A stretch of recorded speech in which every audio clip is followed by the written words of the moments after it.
ભારતીય સંસ્કૃતિના સૌથી પવિત્ર અને શ્રદ્ધાના પ્રતીક સમાન ગુરુ પૂર્ણિમા પર્વ નિમિત્તે રાજકોટના કુવાડવા રોડ સ્થિત રણછોડદાસ બાપુ આશ્રમ ખાતે પવિત્ર ગુરુ પૂર્ણિમા મહોત્સવની અત્યંત ભવ્ય અને શ્રદ્ધાસભર ઉજવણી કરવામાં આવી છે. વહેલી સવારથી જ મંત્રોચ્ચાર, ગુરુપૂજન અને વૈદિક વિધિઓ સાથે મહોત્સવનો શુભારંભ થયો હતો, જેમાં હજારો ભક્તોએ ગુરુચરણોમાં શીશ ઝુકાવ્યું હતું. આશ્રમ પરિસરમાં યોજાયેલા ભજન કીર્તન, સત્સંગ અને ધાર્મિક પ્રવચનોથી સમગ્ર વાતાવરણ સંપૂર્ણપણે ભક્તિમય બની ગયું હતું. ધાર્મિક અનુષ્ઠાનોની સાથે પધારેલા તમામ ભક્તજનો માટે મહાપ્રસાદનું ભવ્ય વિતરણ કરવામાં આવ્યું હતું. સંતો અને મહાત્માઓના દિવ્ય સાનિધ્યમાં યોજાયેલા આ આયોજનને સફળ બનાવવા ટ્રસ્ટીઓ અને સ્વયંસેવકોએ ભારી જહેમત ઉઠાવી હતી. ગુરુ પૂર્ણિમાના આ પાવન અવસરે ભક્તોએ ગુરુભક્તિ અને સેવાના અનેક સંસ્મરણો સાથે અલૌકિક આનંદ અનુભવ્યો હતો. હા, શાંતિલાલ વાડોલિયા. આજે પરમ પૂજ્ય શ્રી રણછોડદાસ બાપુ આશ્રમ કોળો રાજકોટ ખાતે ગુરુ પૂર્ણિમા મહોત્સવ ખૂબ જ ધામધૂમપૂર્વક ઉજવવામાં આવ્યો છે. અને આજે સવારથી 5 વાગ્યાથી ખૂબ જ મોટી સંખ્યામાં લાઈનો છે. સવારે 5:30 વાગે મંગળા આરતી થઈ હતી, ત્યારથી દર્શન અવિરત ચાલુ જ છે. અત્યારે 9 થી 11 મહાપૂજા ચાલુ છે અને સવારે 10 થી રાતના 11 વાગ્યા સુધી નોનસ્ટોપ મહાપ્રસાદ ચાલુ રહેશે, જેમાં ડ્રાય ફ્રૂટ, શુદ્ધ ઘીનો લચકો છે, સાથે છોલેપુરીનો પણ મહાપ્રસાદ છે અને રક્ષા દોરીનું પણ આયોજન છે. દર વર્ષની જેમ લોકો રક્ષા પોતે બાંધીને આજીવન સુરક્ષા કવચની જેમ રક્ષણ કરે છે, તથા અસંખ્ય ગુરુ ભાઈ બહેનો આનો લાભ અત્યારે લઈ રહ્યા છે. સાથે નેત્રયજ્ઞનું પણ આયોજન છે, જેમાં ગામથી લોકો નેત્રયજ્ઞમાં દર્દીઓ લાભ લે છે. અને મહાપ્રસાદની સાથે અત્યારે આપણે અનેક સેવાઓ પ્રવૃત્તિ ચાલુ છે અત્યારે ગુરુદેવની. જે પણ આજે રાજકોટના ગુરુદેવ છે, ગુરુદેવે કીધું છે કે જે ગુરુદેવ શિષ્યની આધિ વ્યાધિ ઉપાધિ ના દૂર કરી શકે ગુરુદેવ જ ના કહેવાય.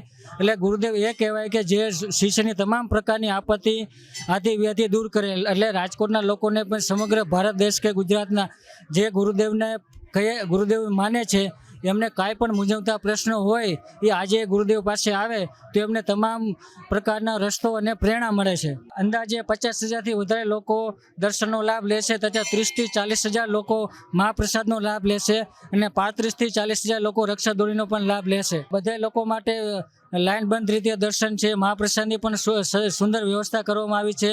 સાથે આપણે રક્ષા દોરીના પણ અલગ અલગ ટેબલ રાખેલા છે. ગુરુદેવની વચનામૃતિની બુકોનું પણ વિતરણ કરવામાં આવે છે. પ્રસાદનું વિતરણ ચાલુ જ છે. નરેન્દ્રભાઈ, ખરેખર બાળપણની યાદોથી જોડાયેલું છે આ મંદિર. એમ મારા દાદા, પપ્પાના મોટા ભાઈ, એટલે કહીએ ને કે એટલી યાદો છે આ મંદિર હારે. ગુરુ બ્રહ્મા, ગુરુ વિષ્ણુ, ગુરુદેવો મહેશ્વર, ગુરુ સાક્ષાત પરબ્રહ્મ, તસ્મૈ શ્રી ગુરુવે નમઃ.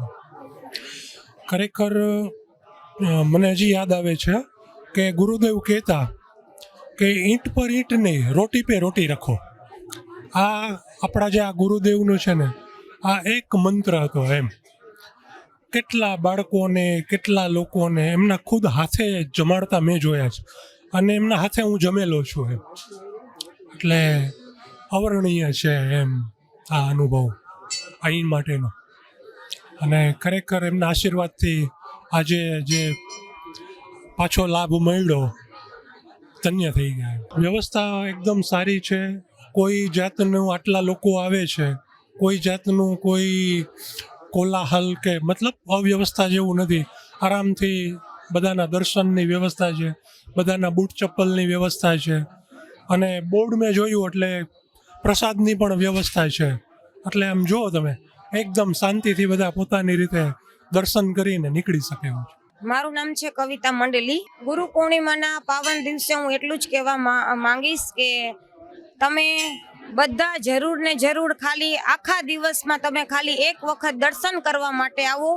રણછોડદાસજી બાપુ કુવાડવા રોડ ઉપર જે આવેલું છે રણછોડદાસજી બાપુ આશ્રમ, બધા તમે લોકો દર્શન કરવા માટે આવો. ભગવાનના ફોનમાં તો આપણે દર્શન હવે કરીએ છીએ, પણ એના કરતાં તમે રૂબરૂ દર્શન કરવા માટે આવો. ભગવાનના દર્શન પણ તમને થશે, ભગવાન તમને આશીર્વાદ આપશે અને ભગવાનના ચરણ પાદુકા છે જેને આજે આપણે આખો દિવસ આપણે દર્શન કરી શકીએ છીએ અને વર્ષમાં એક જ વખત આપણે ચરણ પાદુકાના આપણે દર્શન કરવા મળે છે. તો આ તમે લાવો, તમે ન ચૂકશો. બધા દર્શન કરવા માટે આવો એના માટે વિનંતી છે. અને રક્ષાસૂત્ર જે આપણે રક્ષા દોરી બાંધવામાં આવે છે, વર્ષમાં ખાલી એક જ વખત આપણે બાંધવામાં આવે છે રક્ષા દોરી, તો એ પણ બધાને બાંધો, અહીંયા આવો, દર્શન કરો અને રક્ષા દોરી બાંધો. તમે ભગવાન તમારું આખું વરસ ભગવાન તમારી રક્ષા કરે. તમને ન ખ્યાલ હોય કે તમે એક્સિડન્ટ થયું હોય કે કોઈ પણ તમારે કાંઈ પણ હોય પ્રોબ્લેમ, એમાંથી ભગવાન તમને બહાર કાઢે છે. ભગવાનને ધરાવેલી રક્ષા દોરી બધાય બાંધવા માટે આવો, દર્શન કરવા માટે આવો, બધાને ખાસ નિમંત્રણ છે. અમે તો આવીએ છીએ ઘણા વર્ષોથી, તમે બધા પણ આવો. ફોનમાં કરતાં આપણે રૂબરૂ દર્શન કરીએ તો ઘણો આપણને ભગવાનના આશીર્વાદ મળે. ખાસ વ્યવસ્થા આપણે સવારે 4 વાગ્યાથી આપણે દર્શન કરવા માટે દર્શનાર્થીઓની લાઈન છે. લાઈનમાં પણ બધાને જળવાઈ રહે કે ધક્કામુક્કી ન થાય એની વ્યવસ્થા ખૂબ સરસ કરવામાં આવેલી છે. બીજી તો કે આપણે અહીં અંદર આપણે આવીએ તો ત્યાં પણ આપણે પાણીની વ્યવસ્થા કે બીજી કાંઈ કોઈને ચક્કર આવી ગયા હોય તો એ લોકોની પણ શરબત, સોડા બધી વ્યવસ્થા બહુ સરસ કરવામાં આવેલી છે કે આપણે શાંતિથી, આટલા બધા માણસો છે એમાં પણ આપણે શાંતિથી દર્શન ભગવાનના કરી શકીએ એવી ખૂબ સરસ વ્યવસ્થા છે. એટલે કોઈને તકલીફ પણ નહીં પડે. તો બધાય ખૂબ ને ખૂબ દર્શન કરવા માટે આવો એના માટે નિમંત્રણ છે.